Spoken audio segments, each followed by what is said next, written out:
Five tips for better conversations. Number one, be a good listener. In order to communicate well, you must be a good listener. Clarify points of a conversation through follow up questions where necessary. This lets the person you're talking to know you're paying attention. It also ensures there aren't misunderstandings. Number two, pay attention to body language. Body language refers to nonverbal cues such as facial expressions or bodily posture. Paying attention to a person's body language can let you know when they're engaged, distracted, and so on.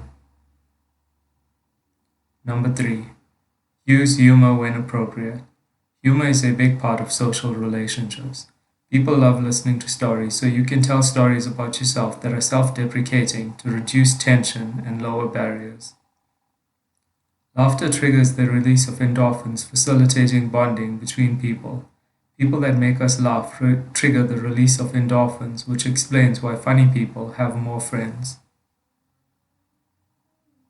Number four, don't dominate the conversation. Avoid speaking for the majority of the time so that you don't alienate people you speak to. A rough rule of thumb is to keep the time you spend speaking and the time you spend listening to about 50-50. Constantly shifting the focus of the conversation to yourself can be a conversation killer. For example, if someone shares the great experiences they had on a holiday, do not immediately shift the focus to yourself by telling stories about your last holiday. Number five, be present. By being present in the moment, you can pick up on various verbal and nonverbal cues. For example, did the person you're talking to get a haircut? This may be an opportunity to offer the person a compliment.